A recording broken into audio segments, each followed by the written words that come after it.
What is going on, Final Science Boomers? Welcome to episode 1 of Sports Pot, the show where I basically get high on weed and talk about sports.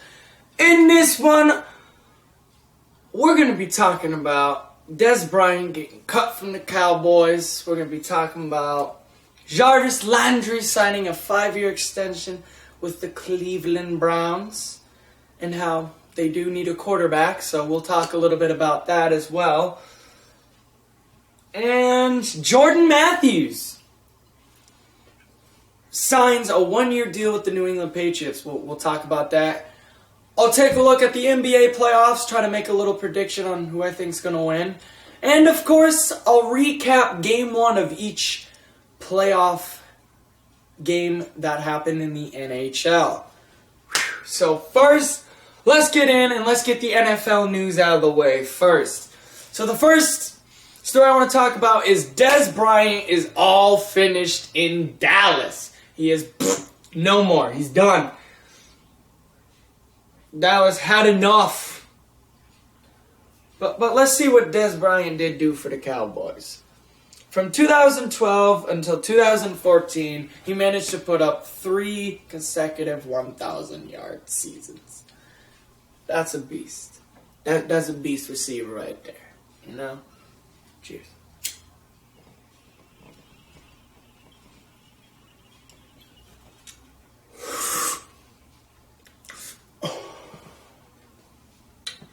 But hell yeah, you know, Dez Bryant had 3 1,000-yard seasons through 2012 till 2014. He was a beast, and you know, at this point, I don't think we're going to see what he did from 2012 to 2014 anymore. You know, he's getting up there in age. He's about, he's 29 years old, coming on 30, so, hell, he's getting towards the point in his career where he's just going to slowly start to decline. And we saw that last season, you know. I see why Dallas cut him, you know. He was dropping passes. He was not making them catches. But he did have 69 receptions. Oh, what's this? Brandon Cook's replacement. Patriots are one of the top potential landing spots for free agent wide receiver Dez Bryant. Ooh, so that's good to know. Okay, so apparently New England, that just came up on my iPad right now as I'm recording this video. So apparently New England is one of the teams interested in Dez Bryant, of course. I mean, hold on.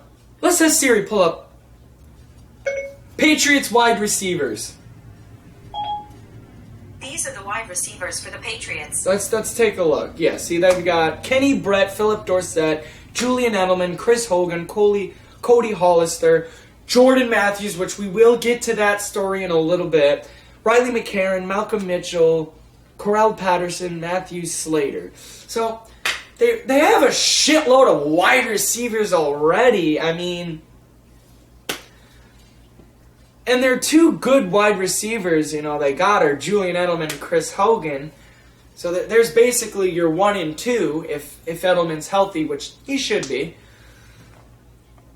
But Dez Bryant? Huh.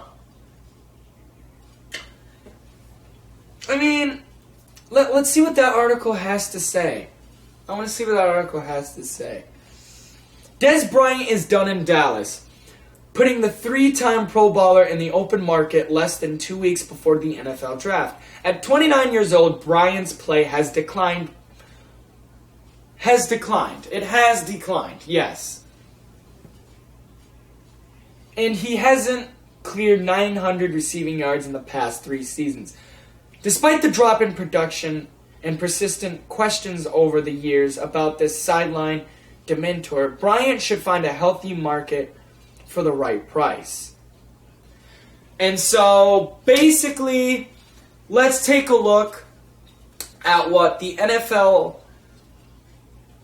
person Kevin Peralta apparently wrote this article. And let's see what potential landing spots the NFL's article here we got says. So the first one is the Washington Redskins. Next one is the San Francisco 49ers. Okay. I mean, they got Jimmy G. And of course, here we go. Dez, best attribute at this stage of his career is his red zone acumen. Sure. I mean, he is a pretty good red zone threat, so I see. All right. And then his third option is the Baltimore Ravens. They did recently add Michael Crabtree and John Brown to the receiving corps. But signing Bryant would provide a pop for Joe Flacco. Alright, so they're basically saying, hey, if we sign Bryant, it'll give Joe Flacco a little pop. Okay. The next one is the Houston Texans. Alright, I see that. I mean, they do need some receivers there. They only got DeAndre Hopkins, really, and they do have a couple other wide receivers. But yeah, Dez Bryant could take the pressure off. Excuse me. DeAndre Hopkins at the 2 spot. But yo, I just knocked my shit over. Guys see that shit? Anyways, let's open up the Baldor Blue Dreams. So the next landing spot they're saying is the Seattle Seahawks. Okay, Seattle. They got Russell Wilson there, so that's a good quarterback he could be thrown to. Next landing spot is Arizona Cardinals. Alright, so Arizona, Larry Fitz, he's not going to be there for much longer. We all know he's going to be retiring. The Cardinals might not be an obvious landing spot. Yeah, that's true. But Arizona has a need at receiver. Alright, so. Oh, and another team I was thinking. Fuck yeah, that was another team I was thinking. Damn. Okay. So Jacksonville. Alright, so Jacksonville let Allen Robertson and Allen Hurns walk in free agency. What the hell are you doing, Jacksonville? So hell yeah, letting those 2 young guys go. Dez Bryant may have a fit on the Jags. We've got 2 more teams. The New York Giants. Swapping Mark. Yeah, alright. I mean, it would be an upgrade alongside Odell Dell and Sterling Shepard. Hell yeah, that would be a big upgrade. That would. Number 9 is the Carolina Panthers. Panthers attempt to get faster at receiver last season by trading away Calvin Benjamin to mixed results. So, I see. Getting Bryant in there may spice it up. And finally, number 10, the New England Patriots. Alright. I see. They got Tommy B. But yeah, according to... Who the fuck wrote this article? Kevin Peralta. Kevin, whoever the fuck your name is. I guess that's 10 potential landing spots for Dez Bryant. Alright, well, fuck. So, on to the next article, and this is going to be on the CBS Sports app. Jordan Matthews explains why he chose to sign with the New England Patriots. So, that's right. Ex-Bird Gang wide receiver. Ex-Philly Eagle wide receiver. I was thinking of getting a Jordan Matthews jersey. I really wanted one. You know what? Since he signed with the Patriots, I may get an Eagles one now. Who knows? But Jordan Matthews basically explains why he signed with the Patriots. So the deal he signed was a $12 million. So Jordan Matthews caught 225 passes in his first 3 seasons with the Philadelphia Eagles. To show how impressive that is, Danny Amendola caught only 230 passes in the 5 seasons with the New England Patriots, and he just got a 2-year, $12 million contract from the Miami Dolphins, which is true.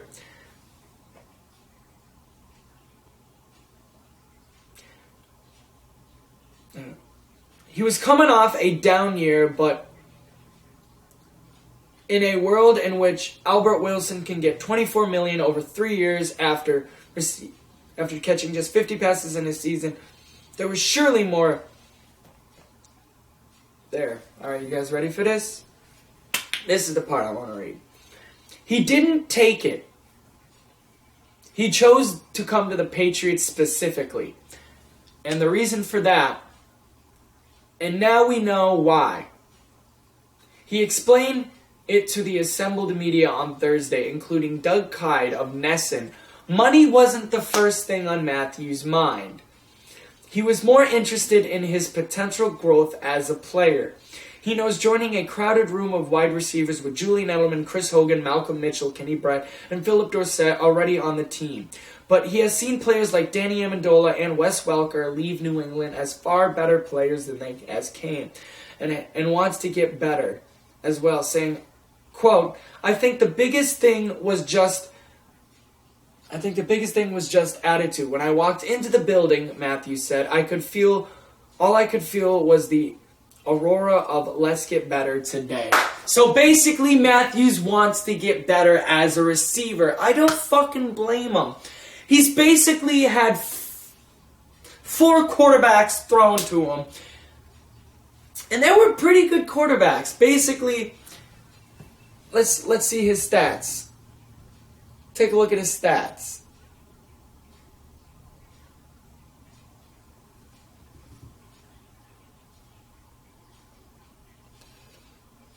Oh, hold on. There we go. Jordan Matthews.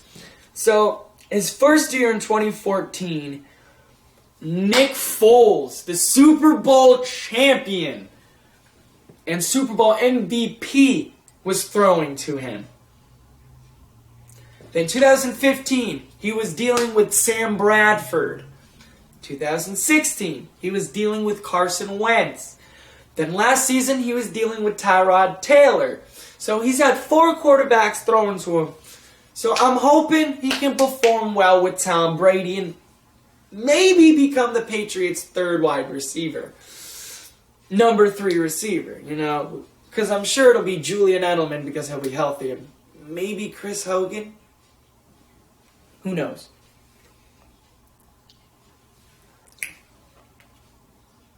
Patriots wide receivers. Let's see. These are the wide receivers for the Patriots. Yeah, Kenny Brett, Philip Dorsett, Julian Edelman are already 1 and 2. Malcolm Mitchell, Riley Hollister. So yeah, you can tell the Pats are looking for a 3rd string wide receiver. Kenny Brett, hell, Jordan Matthews is your boy, He's got Tom Brady throwing to him. I'm sure Matthews is going to succeed, but last season, he had 25 receptions, 282 yards. He averaged 11.3 yards. He had 1 TD. Only 1 TD. So, again, he had Tyrod Taylor thrown to him, But hell, we will see what Jordan Matthews can do. He had some pretty good seasons in Philly with 3 freaking starting quarterbacks. So I'm pretty sure he can get it done. But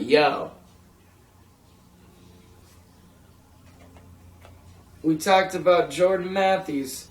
Jarvis Landry signing that 5-year extension with Cleveland. Hell yeah. Did I talk about this yet? Well, let's talk about it. Because I'm going to talk about it. If I talk about it already, fuck it. We'll talk about it again. Because there's some, yeah, I did talk. No, I didn't. Alright, well, let's get into that then. Guys, this is what fucking happens when you try to do a video when you're high. No, I didn't talk about it. Alright. Well, fuck.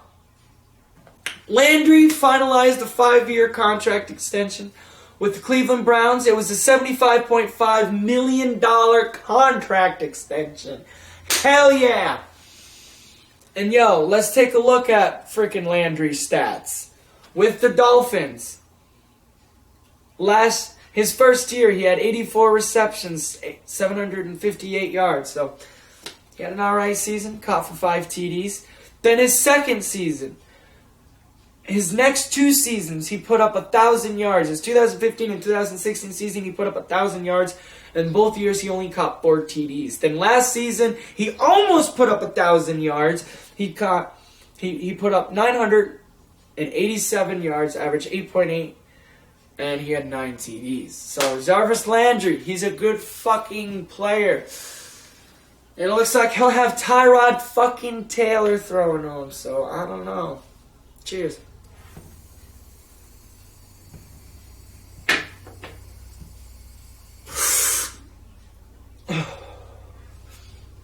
But yo, the Cleveland Browns, they do got the first overall pick. So I'm saying, hey, take Shaquan Barkley and get yourself a good quarterback in the future. Let Tyrod Taylor duke it out in the first season. You know, let's see how we do. But yo, Jarvis Landry getting out paper, $75.5 million, 5 years. His contract has been extended. Cleveland fucking Browns are making moves, boys. They are making them moves. I'm saying Cleveland's going to win a couple more than just one game. They may win 3, 4, or 5. Making the playoffs? They're getting there. They're getting there. They just need a good quarterback. They just need to draft Shaquan Barkley. But they're getting there. So, enough of the NFL. Let us move on to the NBA. That is right, ladies and gentlemen. The National Basketball Association playoffs are starting tomorrow. And I'm going to try my best to make the best predictions as possible, you know. And we're going to start with the Western Conference. Alright, let's pull up the bracket. Yeah. There we go. Oop, what'd I do? Pressing buttons. Boom. Alright, so let's start with the first series. Golden State at San Antonio. Alright.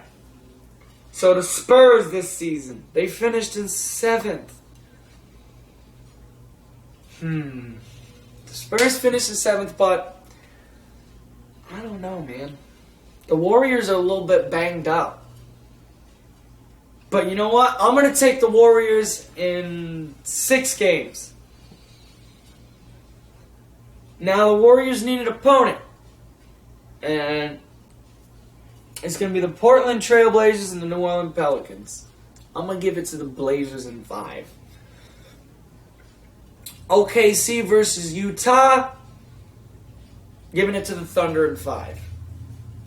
Houston at Minnesota. Rockets in 4. Fuck it, we'll go Rockets in 5. On to the Eastern Conference. Toronto and Washington. Toronto in 6. Cleveland and Indiana. Cleveland in 5. Philly and Miami. Philly in 6. Boston and Milwaukee. Boston in 7.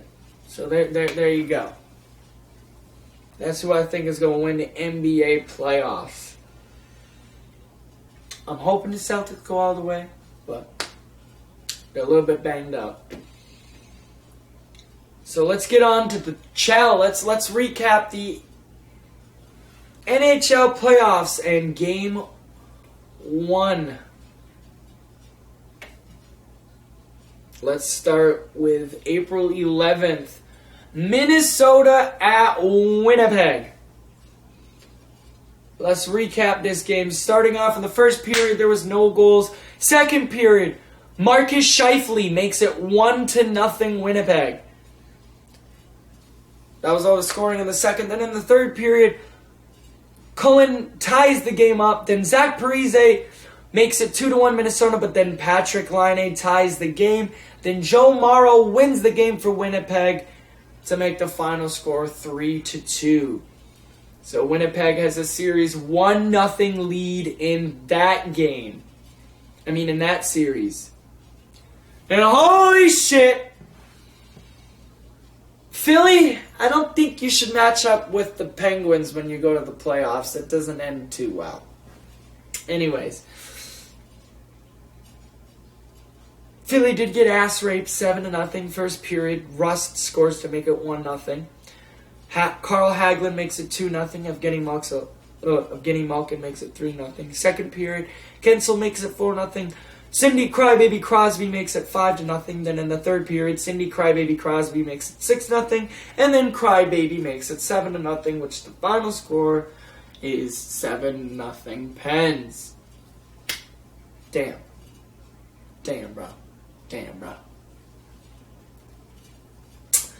And then finally, the Vegas Golden Knights versus the LA Kings.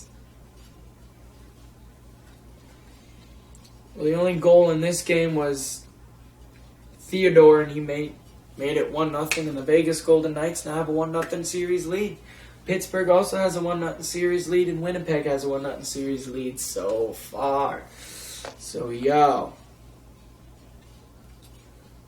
On to last night's game. Fuck, we're going to start with my Bruins. We're going to start with the Bruins and the Toronto Maple Leafs. Brad Marchand makes it 1-0 in the first period, but then Hyman ties the game at 1. Second period, David Backes scores to make it 2-1 Boston, but then David Pastrnak scores to make it 3-1 Boston. Then in the third period, Corrali scores to make it 4-1, and then David Krejci taps off the scoring to make it 5-1 Bruins. Bruins now have a series 1-0 lead in that. I mean, shit. Now I'm gonna talk about this series here real quick, because game one. Let me talk about game one here of the Bruins. It was a good game. Bruins played some hockey. Tuukka Rask played well.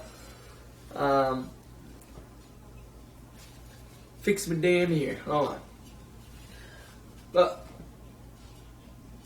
Tuukka Rask went 26 for 27. And he had a 963 save percentage. So Rask held it together tonight. Only let by 1 goal.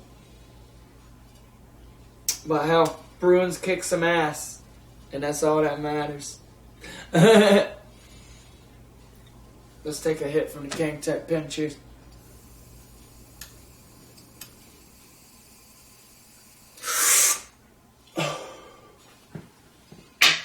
How about another bong hit as well? As we go on to the next game. The Bruins. Who will be the Bruins' opponent? Cheers.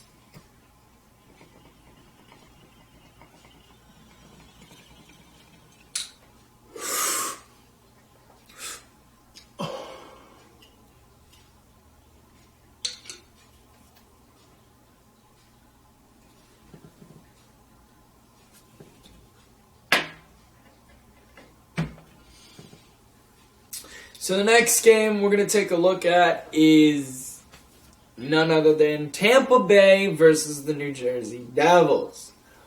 So the first period, Palat makes a 1-0 in Tampa, then Tyler Johnson will make it 2-0 in Tampa. And second period, Guru makes it 3-0. I don't know how to pronounce that fucking name. What is that? Gordy. Oh, I'll just call him Gordy. Fuck it. Gordy makes it 3-0 in Tampa, but then Taylor Hall, excuse me, he's Tay-Tay. Yeah, Taylor Hall makes it 3-1 Tampa. Then in the third period, Travis Zajac cuts Tampa's lead to only 1 to make it 3-2 Tampa. Then Tampa Bay answers back with 2 more goals of their own. Alex Killorn to make it 4-2, and then Nikita Kucherov to make it 5-2, and that would be the final score, 5-2. Tampa now has a series 1-0 lead. Boston has a series 1-0 lead as well. Let's go. Columbus at Washington. Oh my God, did the fucking Capitals choke in this game? Let's take a look. Evgeny Evgeny Kuznetsov scores the first 2 Capitals goals in this game. 2-0 at the end of 1. Second period, Winberg scores to make it 2-1. Still Washington in the lead. Then in the third period, Thomas Vanek, an ex-Buffalo Sabre and Minnesota Wild, scores to make it 2-2. Then Devontae Smith-Pelly says, yeah, not so fast, motherfucker. It makes it 3-2. Then Jones ties the game up at 3. Then we go to overtime. Then Antti Piernin scores to make it 4-3 in overtime. And that would be the final score. Columbus now has a 1-0 series lead over the Caps. On to Nashville and Colorado. First period, Zadorov makes it 1-0 in Colorado. That was all the scoring in the first. Second period, Watson ties the game up at 1 for Nashville. Then Komarov gives the Avs the lead, 2-1. Then Smith ties the game up at 2. Forsberg scores a pair of goals to make the game 4-2. And then Nashville, Sessions scores one more goal to make the final score 5-2. Nashville. Nashville now has a series 1-0 lead. Martin Jones fucking kicks some ass. So did Evander Kane, scoring 2 goals in the second period to make it 2-0, and then Brett Burns makes it 3-0. That was the final score, 3-0. Anaheim was unable to do anything. So shit, let's smoke this video out. Cheers.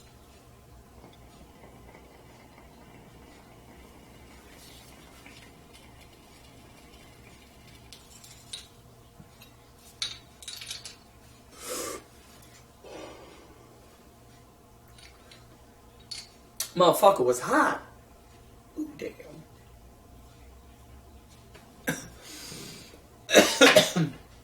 Woo.